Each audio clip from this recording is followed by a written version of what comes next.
Good evening guys. मेरा नाम है डॉक्टर शुभम सोनी और मैं आप लोगों को यहाँ पर अनाटॉमी या रचना शरीर पढ़ाने जा रहा हूँ, जो कि राइज बैच के लिए, जो 2025 बैच वाले बच्चे हैं उनके लिए ये बनाया गया है। फर्स्ट ईयर के इसमें हम सारे सब्जेक्ट कवर करेंगे, लेकिन पहले हम रचना शरीर से स्टार्ट कर रहे हैं और हम बहुत बेसिक से स्टार्ट करेंगे और उन चीजों तक जाएंगे जो आपको आगे किसी भी कंपटीशन को फेस करने में या यूनिवर्सिटी एग्जाम फेस करने में आपके लिए बहुत हेल्पफुल होंगी। किसी भी तरीके का आगे जो एग्जाम होगा, जो हम यहाँ पे सिलेबस कर रहे हैं वो कवर करेंगे, उसी के थ्रू उसमें क्वेश्चन आएंगे। तो आप बिल्कुल केयरफुली जो हम पढ़ाएंगे, जितना हम बताएंगे आप सिर्फ उतना करेंगे, तो आगे आपको कभी भी कोई भी कठिनाई नहीं आएगी। इसी के साथ हम शुरू करते हैं। तो जैसा कि नाम है रचना शारीर, अब हम समझते हैं कि आयुर्वेद में रचना शारीर ही नाम क्यों दिया गया। ये दो वर्ड से मिलकर बना है, रचना और शारीर। तो रचना से हम कह सकते हैं कि किसी भी चीज की रचना कैसे होती है। तो क्योंकि ये हम ह्यूमन लाइफ के बारे में साइंस पढ़ रहे हैं, तो यहाँ पे ह्यूमन शरीर की रचना के बारे में बात हो रही है। मतलब मनुष्य शरीर की रचना किस प्रकार से हुई है। तो मनुष्य शरीर की रचना जिस तंत्र के अंदर हम पढ़ेंगे उसे हम रचना शरीर कहते हैं। ठीक है। अब इसी को मॉडर्न में अनाटॉमी कहा जाता है, जहाँ पे भी शरीर के सारे जो अंग प्रत्यंग है, सारे सिस्टम्स है, उनकी अनाटॉमी पढ़ाई जाती है। मतलब वो बने कैसे हुए हैं, उसी सेम चीज को आयुर्वेद में रचना शरीर कहा जाता है। इसे हम लोग शुरू करेंगे, सिलेबस वाइज चलेंगे, धीरे धीरे हर एक टॉपिक को कवर करेंगे। साथ में आपको ये भी बताया जाएगा कि एग्जाम में कौन से क्वेश्चन आते हैं, किस प्रकार के क्वेश्चन आते हैं और उनको लिखना कैसे है, ज्यादा से ज्यादा नंबर कैसे गेन करना है। तो चलिए शुरू करते हैं। सिलेबस का आपके सबसे पहला टॉपिक है शरीर उपक्रमणीय शारीर, जिसका अर्थ है शारीर उपक्रमणीय। मतलब शारीर की जितनी भी व्यवस्था है, चाहे वो उसकी रचना हो, चाहे वो कार्य किस तरीके से करता है, या फिर हम ये देखेंगे कि उसके अंदर किस किस तरह की चीजें पाई जाती हैं, उसका सबका वर्णन जिसके अंतर्गत आता है, उसका एक तरीके से हम कह सकते हैं कि रचना शारीर का जो इंट्रोडक्शन है, दैट इज कॉल्ड शरीर उपक्रम शारीर। ठीक है। उसके अंदर हम क्या क्या चीजें पढ़ेंगे, वो पॉइंट वाइज आपके सिलेबस में भी यही चीजें लिखी हुई है और यही चीजें हम यहाँ कवर करेंगे।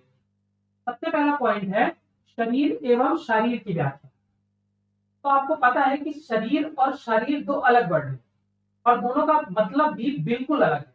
आगे चल के हम पढ़ेंगे कि शरीर क्या होता है और शारीर क्या होता है। साथ ही शरीरी वो भी एक वर्ड आएगा, उस वर्ड का मतलब भी अलग है। तो हम तीनों वर्ड को अच्छे से समझेंगे और 2 नंबर के क्वेश्चन में मोस्टली आपसे हमेशा ये शरीर की डेफिनेशन या शारीर की डेफिनेशन पूछी जाती है। तो हम इसको ढंग से देखेंगे। दूसरा टॉपिक है षडंगत्व, 6 regions of the body. Modern में भी ऐसा होता है, जैसे आपने 9 पार्ट्स ऑफ एब्डोमेन सुना होगा, वैसे ही आयुर्वेद में पूरे शरीर को 6 भागों में बांट दिया गया है। उसी को षडंगत्व बोला गया है। षडंग का मतलब होता है षड, जिसका अर्थ होता है 6।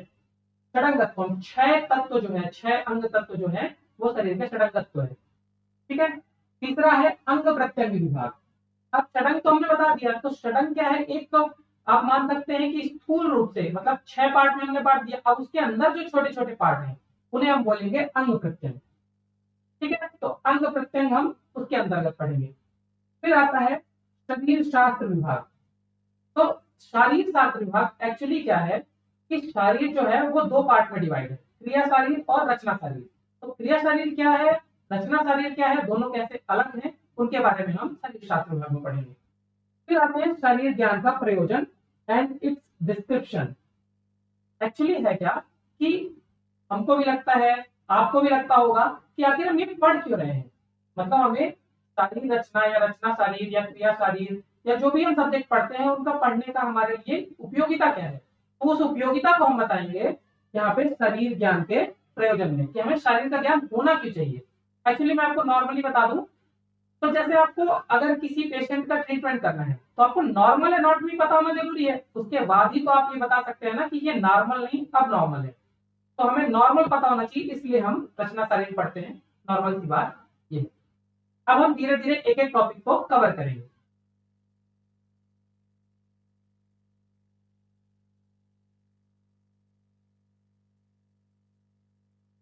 सबसे पहले आते हैं रचना शरीर की परिभाषा में। रचना शरीर की परिभाषा, जैसे मैंने आपको पहले ही बताया था, रचना मतलब मनुष्य का शरीर जिन चीजों से मिलकर बना हुआ है उनकी रचना। उनकी एनाटॉमी हम पढ़ेंगे और शारीर। ठीक है, तो पहले हम इसकी परिभाषा देख लेते हैं। रचना शरीर की परिभाषा क्या होती है? तो रचना प्रतिपादकम शरीरम इति रचना शरीरम, मतलब शरीर की रचना जहां पर प्रतिपादित की जाती है, मतलब उसके बारे में जहां पे बताया जाता है, उसे हम क्या कहते हैं? रचना शरीर कहते हैं।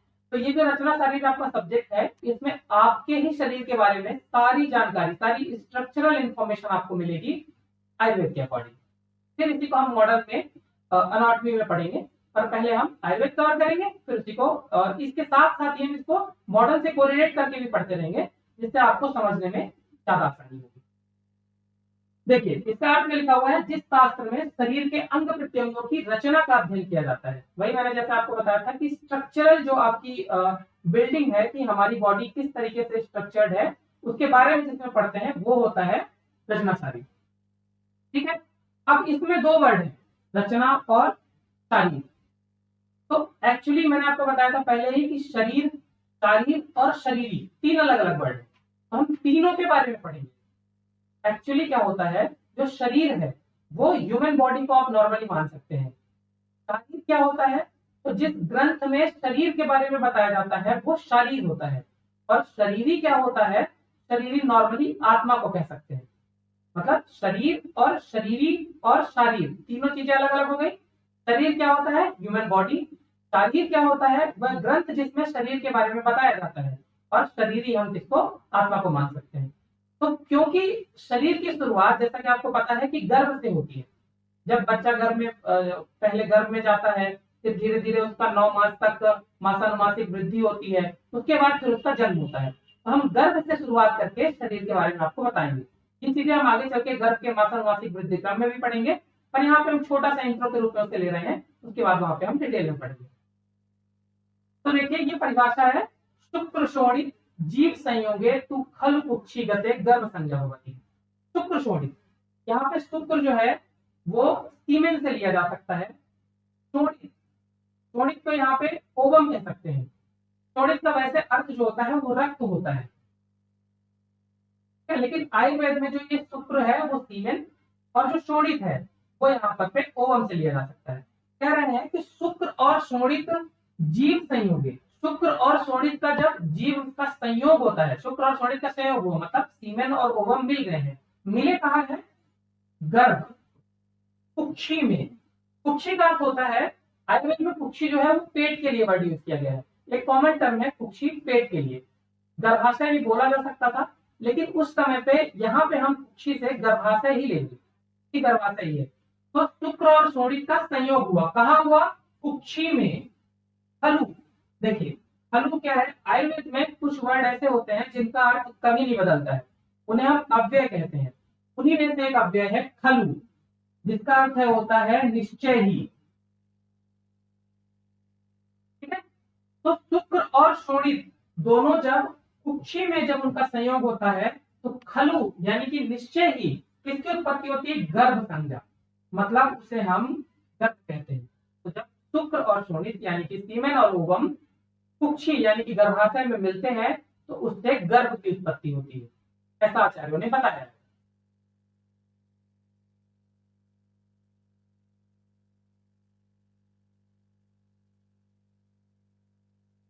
अब देखिए एक और सेम परिभाषा, शुक्र शोणित गर्भाशयस्थम आत्म प्रतीति विकारम समूर्छितम गर्भ इति उच्यते। ठीक है, इसके आगे की लाइन ये है, गर्भ इति उच्यते।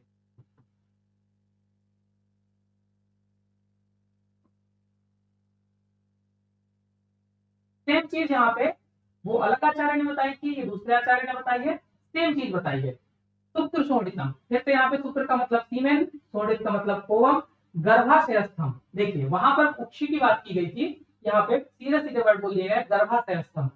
गर्भाशयस्थम मतलब आश्रय, गर्भाशय का आश्रय लेकर के, मतलब गर्भाशय में आश्रित होकर के आत्म प्रकृति विकार समूर्छितम। आत्म मतलब आत्मा, प्रकृति और विकार, जो यहाँ पे विकार है पंच महाभूतों के विकार की बात की जा रही है, उन विकारों का समूर्छित मतलब उन सब विकारों से मिल करके और गर्भ कहलाता है। ठीक है, तो दोनों परिभाषाओं में आपने अंतर देख लिया। पहले परिभाषा में भी सेम चीज कही गई थी कि शुक्र और शोणित जो है वो कुक्षी में मिलते हैं तो गर्भ बन जाता है। यहाँ पे बताया गया है कि शुक्र और शोणित गर्भाशय में मिलते हैं, साथ में आत्मा, प्रकृति और विकार मिलते हैं उसमें, तब उसे गर्भ कहा जाता है।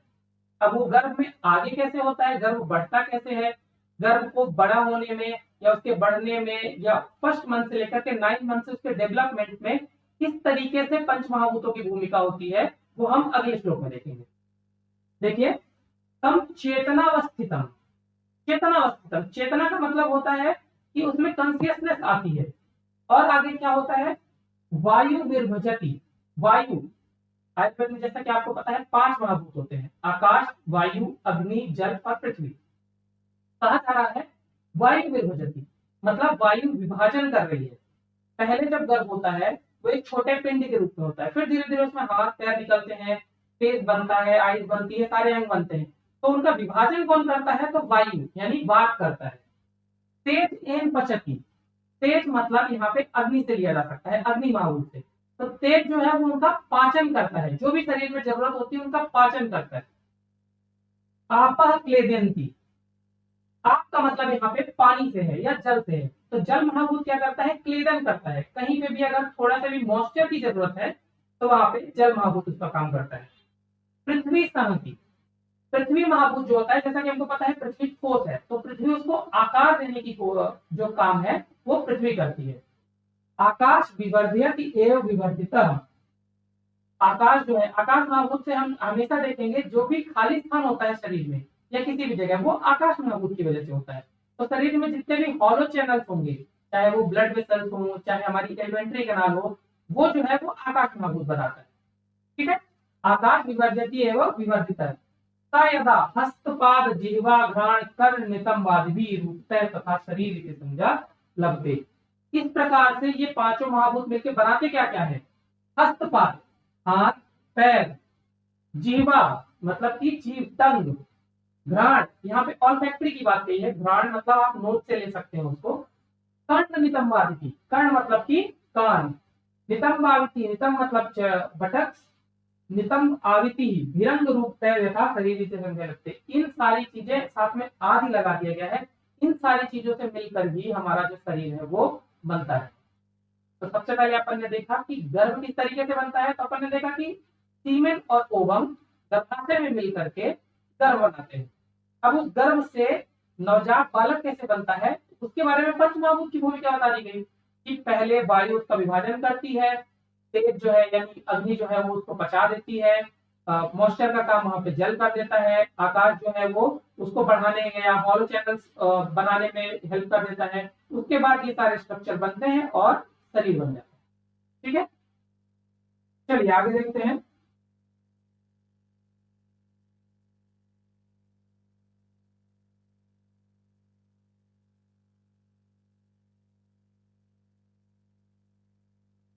जब ये सब हो जाता है तब एक शरीर का निर्माण होता है, और अब हम उस शरीर की परिभाषा पढ़ेंगे। ठीक है, दो परिभाषाएं हैं। वैसे एक नॉर्मल वे में देखा जाए तो आयुर्वेद में कहा गया है दोष धातु मल मूलम ही शरीरम, मतलब शरीर का मूल क्या है, तो दोष, कितने दोष होते हैं, 2 प्रकार के दोष होते हैं। ठीक है, शारीरिक और मानसिक, और इसी में शारीरिक में 3 चीजें होती हैं, वात पित्त और कफ। ठीक है, मेनली जब भी हम नॉर्मल भाषा में दोष बोलेंगे तो हमें वात पित्त कफ से ही दोष को लेना है। ठीक है, तो दोष धातु 7 धातुएं होती है जिनके बारे में हम क्रिया शारीर में पढ़ेंगे। मल, यहाँ पे जो मल है मेनली 3 ही मल होते हैं। ठीक है, वो ये क्या है, मूलम ही शरीरम, शरीर का मूल है। जिस प्रकार से एक पेड़ की जो मूल या जड़ होती है वो उसको बना के रखने में हेल्प करती है, उसी प्रकार से शरीर को बनाने में कौन हेल्प करते हैं, तो दोष धातु और मल। आयुर्वेद के अनुसार दोष यानी कि 3 दोष जिसे हम वात पित्त कफ कहते हैं, धातु 7 धातुएं और मल, ये तीनों मिलकर के शरीर को बनाते हैं। फिर आप उसकी एक विस्तृत डेफिनेशन देखते हैं कि और क्या हो सकता है शरीर में। बोला गया है तत्र शरीरम नाम। ठीक है, तत्र, यहाँ पे तत्र फिर से अव्यय है, इसका अर्थ कभी नहीं बदलता है। पहले मैंने खलु बताया था जिसका अर्थ निश्चय ही, तत्र यहाँ पे वहां या यहाँ पे यूज किया जाता है। तत्र मतलब वहां। शरीरम नाम, शरीर नाम है क्या? चेतना अधिष्ठान भूतम। नॉर्मल भाषा में हम ये कहते हैं, चेतना यहाँ पे आत्मा के लिए कहा गया है, ठीक है, क्योंकि कोई भी शरीर, नॉर्मल में हम यही जानते हैं कि आत्मा निकल जाती है तो जब शरीर जो है वो डेड हो जाता है, तो उस चेतना को जो है वो आत्मा कहा गया है। तो चेतना का आश्रयभूत मतलब चेतना जहां रहती है, कहाँ रहती है चेतना, यानी कि आत्मा कहाँ रहती है? शरीर में। तो चेतना का अधिष्ठान भूत है, चेतना जहां रहती है। पंच महाभूत विकार समुदयात्मका, पांच महाभूत आकाश वायु अग्नि जल पृथ्वी और इनके विकार, मतलब इन्हीं से चीजें बनी हुई है जो आगे चल करके हेल्प करती है शरीर को बनाने में। तो पंच महाभूतों का विकार जिसमें आत्मा रहती है या चेतना रहती है और उसका संयोग ही होता है, उसे क्या कहा जाता है? शरीर कहा जाता है। तो अपने शरीर की एक नॉर्मल परिभाषा देखी कि तत्र दोष धातु मल मूलम ही शरीरम, दोष धातु मल इन तीनों से मिलकर बनके बना होता है शरीर। फिर अपन ने एक विस्तृत परिभाषा देखी कि होता क्या है? पंच महाभूतों के विकार से बना हुआ और चेतना का आश्रयभूत जो होता है उसे हम क्या कहते हैं? शरीर कहते हैं। ठीक है, अब आते हैं अपन तीसरे पॉइंट पे। जैसा कि मैंने आपको बताया था कि तीन वर्ड होते हैं, शरीर शारीर और शरीरी। शरीर के बारे में हमने देख लिया, अब देखते हैं शारीर।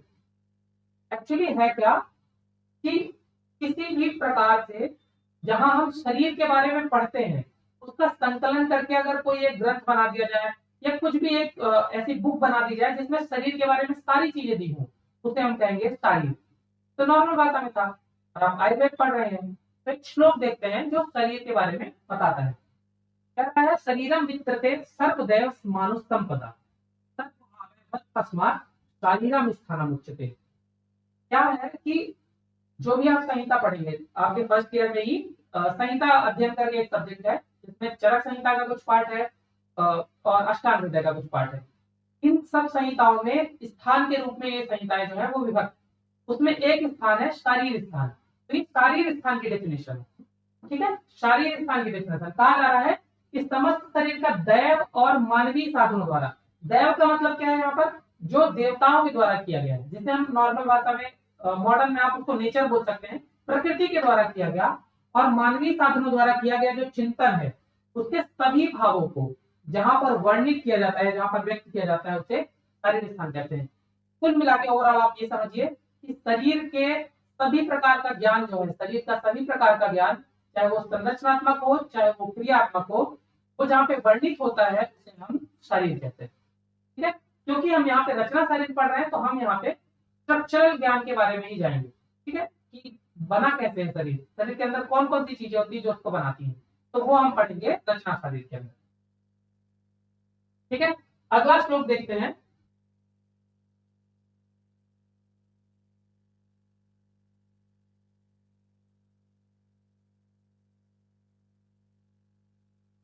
देखिए, इत्यत्र जन्म मरणम यत् सम्यक उदाहृतम।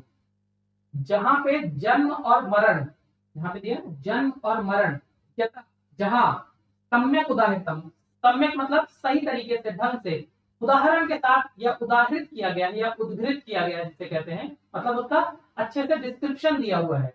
शरीरस्य तस्य स्थानम शारीरम इति उच्यते। ठीक है, तो ऐसे स्थान को जहां शरीर के जन्म और मरण दोनों का भली भांति वर्णन होता है उसे शरीर कहते हैं। तो शरीर की अपन ने दो डेफिनेशन पढ़ ली, एक तो शरीर के बारे में सारी चीजें जहाँ पे दी है उसे शरीर कहते हैं, और दूसरी अपन ने पढ़ी कि जन्म मरण का भली भांति जहाँ पे वर्णन होता है उसे भी हम क्या कहते हैं? शरीर कहते हैं। एक छोटी सी डेफिनेशन जो मैंने आप लोगों को पहले बताई थी कि शरीरम अधिकृत कृतम तंत्रम शारीरम, मतलब शरीर को अधिकार या शरीर को आधार मान करके उसके बारे में जिस ग्रंथ में या जिस तंत्र में बताया जाता है उसे हम क्या कहते हैं? शरीर कहते हैं। शरीरम मतलब शरीर का, अधिकृत अधिकार में लेकर के, कृतम तंत्रम, कृतम मतलब किया गया, क्या किया गया? रचना की गई, जो भी तंत्र लिखा गया या रचना की गई। तंत्रम शारीरम मतलब शरीर को आधार मानकर उसी के संबंध में संपूर्ण ज्ञान जिस भी तंत्र में हो या जिस भी शास्त्र में वर्णित हो उसे हम क्या कहते हैं? शरीर कहते हैं। ठीक है, आई होप आप लोग को अभी तक पूरा समझ में आ गया होगा। हमने शुरुआत की थी रचना शारीर से। रचना शारीर में रचना वर्ड अपन ने देखा कि मानव शरीर में स्ट्रक्चरल कैसे बना हुआ है, वो रचना है। शरीर क्या है, तो शरीर के बारे में जिस तंत्र में बताया जाता है वो शरीर है। तो रचना के बारे में, शरीर मानव शरीर की रचना के बारे में जिस तंत्र में बताया गया है वो है रचना शरीर। उसका अपन ने पहला जो टॉपिक है वो देखा शरीर उपक्रमणीय शरीर। और शरीर उपक्रमणीय शरीर में हमने सबसे पहले देखा कि शरीर क्या होता है। और शरीर की आप एक तरीके से और जान सकते हैं, सीधे कि शरीर। देखिए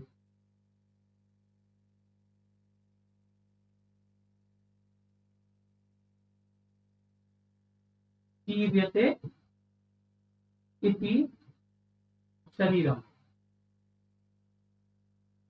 अब देखिए शीर्यते इति शरीरम, इसका मतलब क्या है कि जिसका प्रतिपल प्रतिक्षण क्षरण होता रहता है। मतलब आप जैसे ही पैदा होते हो उससे धीरे धीरे बढ़ते हो, आपके शरीर का धीरे धीरे क्षरण होता रहता है कि धातुएं नष्ट होती रहती हैं, एज आपकी धीरे धीरे बढ़ती जाती है, तो आपके शरीर का क्षरण होता है। और जब इस क्षरण इस अल्टीमेट स्टेट पे पहुंच जाता है तब आपकी डेथ हो जाती है। तो ऐसा जिसका प्रतिपल क्षरण होता रहता है उसे क्या कहते हैं, शरीर कहते हैं। ठीक है, तो वो शरीर की डेफिनेशन, साथ में हमने शरीर की डेफिनेशन वो भी पढ़ी थी कि पंच महाभूतों का विकार है, चेतना का अधिष्ठान यानी कि आत्मा का अधिष्ठान है, आत्मा जहां रहती है उस पंच महाभूतों के विकार को हम क्या कहते हैं, शरीर कहते हैं। तो शरीर की बात आई, शरीर हमने देखा कि शरीर अधिकृत कृतम तंत्रम शरीरम, मतलब शरीर के बारे में, शरीर को अधिकार में लेकर के उसके संबंध में संपूर्ण ज्ञान यहाँ पे दिया जाता है, उसे क्या कहा जाता है, शरीर कहा जाता है। अब देखिए शरीर हो गया, शरीर हो गया। अब शरीरी की व्याख्या करते हैं। नॉर्मल भाषा में बता दूं, शरीरी को हम आत्मा मान सकते हैं। मैंने आप लोगों को पहले ही बताया था कि शरीरी को क्या कहते हैं, आत्मा कहते हैं। अब देखिए कि आचार्य सुश्रुत ने जब पुरुष की परिभाषा बताई तो उसमें षड धातु पुरुष की बात आई, जिसे कर्म पुरुष या चिकित्सीय पुरुष भी कहा जाता है। ठीक है, एक्चुअली चिकित्सीय पुरुष है क्या, चिकित्सीय पुरुष मतलब जिसकी चिकित्सा की जा सके, मतलब नॉर्मल इंसान जो बीमार होता है जिसकी चिकित्सा की जा सकती है उसे क्या कहा जाता है, चिकित्सीय पुरुष, या उसी को वही जो कर्म करता है तो उसे कर्म पुरुष भी कहा जाता है। यह 6 चीजों से मिलकर बना होता है, इसीलिए उसको क्या कहा गया है, षड धातु पुरुष। षड का मतलब होता है 6, धातुज मतलब 6 धातुओं से मिलकर बना हुआ है, षड धातु पुरुष। तो वो षड धातु में वो षड बताते क्या कहते हैं पंच महाभूत। पंच महाभूत यानी कि 5 महाभूत, आकाश, वायु, अग्नि, जल और पृथ्वी। शरीरी, यहाँ पे शरीरी वर्ड है ना, शरीरी का मतलब क्या है, आत्मा। तो पंच महाभूत यानी आकाश, वायु, अग्नि, जल, पृथ्वी और आत्मा समवाय पुरुष चित्ते, समवाय संबंध से जब पंच महाभूत और आत्मा का मिलन होता है तो उसे क्या कहते हैं, पुरुष कहते हैं। अब समवाय क्या होता है, तो समवाय वह संबंध होता है जिसको कभी अलग नहीं किया जा सकता। अगर वो अलग हो गए तो उसको शरीर संज्ञा नहीं दी जाएगी, उसको पुरुष संज्ञा नहीं दी जाएगी। अगर पंच महाभूत का विकार उससे आत्मा अलग कर दी जाए तो उसे पुरुष नहीं कहा जाएगा। पुरुष तब कहा जा रहा है जब पंच महाभूत के साथ आत्मा सम्मिलित है। तो पंच महाभूत और शरीरी यानी कि आत्मा के संबंध को पुरुष कहा जाता है। ऐसा वह कर्म पुरुष, उसी को कर्म पुरुष कहा जाता है क्योंकि वही कर्म करता है। चिकित्सा अधिकृता मतलब चिकित्सा का अधिकारी है, वही रोगी होगा, वही स्वस्थ रहेगा। तो रोगी होगा तो उसी के ऊपर चिकित्सा की जाएगी, इसीलिए उसको चिकित्सीय पुरुष भी कहा जाता है। तो देखिए लिखा हुआ है शरीरी का क्या है, आत्मा। अतः पंच महाभूत और आत्मा इनका समुदाय पुरुष कहलाता है, इसे कर्म पुरुष भी कहते हैं। और यही पुरुष चिकित्सा करने के लिए योग्य माना जाता है। तो हमने देख लिया अभी तक, क्या देखा, शरीर क्या होता है, शरीर क्या होता है, शरीरी क्या होता है, शरीर रचना या रचना शरीर क्या होता है। जैसे आपको पता चल गया होगा कि रचना शरीर जो है, रचना शरीर हमारे शरीर की स्ट्रक्चरल जो भी बनावट है हमारे शरीर की वो बनी कैसे होती है, सेम चीज मॉडर्न में एनाटॉमी बताती है, सेम चीज हम आयुर्वेद में जो है वो रचना शरीर में बताते हैं। तो वही रचना शरीर का हमने अभी पहला पार्ट, शरीर उपक्रमणीय शरीर, आपके सिलेबस का पहला पार्ट जो है वो कंप्लीट किया है। अभी कंप्लीट नहीं हुआ है, इसका और एक लेक्चर होगा। आज के लेक्चर में हम इतना ही करेंगे, बाकी सब नेक्स्ट लेक्चर में।